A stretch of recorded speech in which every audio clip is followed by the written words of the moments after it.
did you first start going to 22nd Street? In '62, I was a lifeguard in Newport, and Tom came up to my tower one day and said, "Do you want to buy a 16mm camera with me?" And I'm like, "Sure, here's $150 for my share."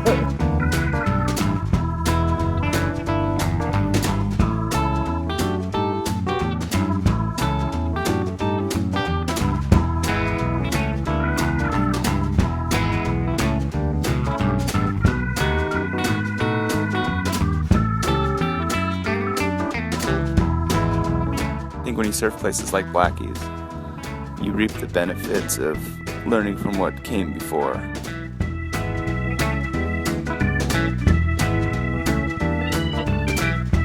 I think some of it back then was just as good as it is now, personally. The boards were heavier, of course. You know, it wasn't uncommon to have a 20-pound board. Balsa wood, you know, and maybe 2 or 3 redwood stringers. I know Ilima had a 10-foot Phil Edwards with 3 redwood stringers, and that thing weighed 40 pounds.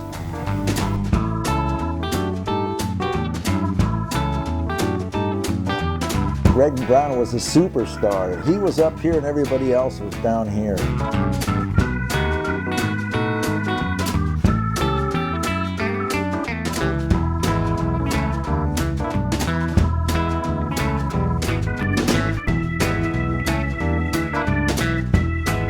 The main crew of kids my age and younger is Jared Mell, Tanner Prairie, who's a shaper who learned his craft from Mike Marshall, one of the originals. And it extends, you know, when there's a few people that surf it well, on traditional style surfboards, it spreads.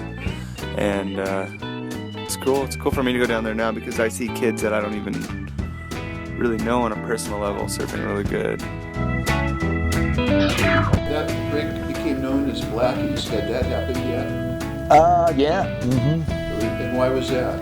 Just because of that bar in front of the place, Blackie's bar that Chuck Fry owns. Did you ever go in there? Oh, yeah.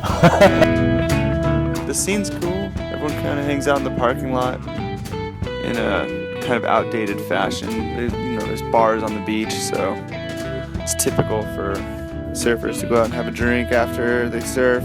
You see some of the crusties down there hanging out, all the guys that hang on the seawall. When I was a senior in high school, Ilima moved over. And, yeah, he was in the same class in the same swim team. And about that time, I think David and his family moved over.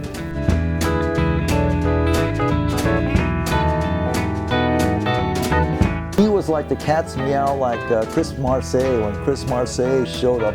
Chris was only about this big at the time, and he could just run all over the surfboard and just had skill levels that nobody else had, you know.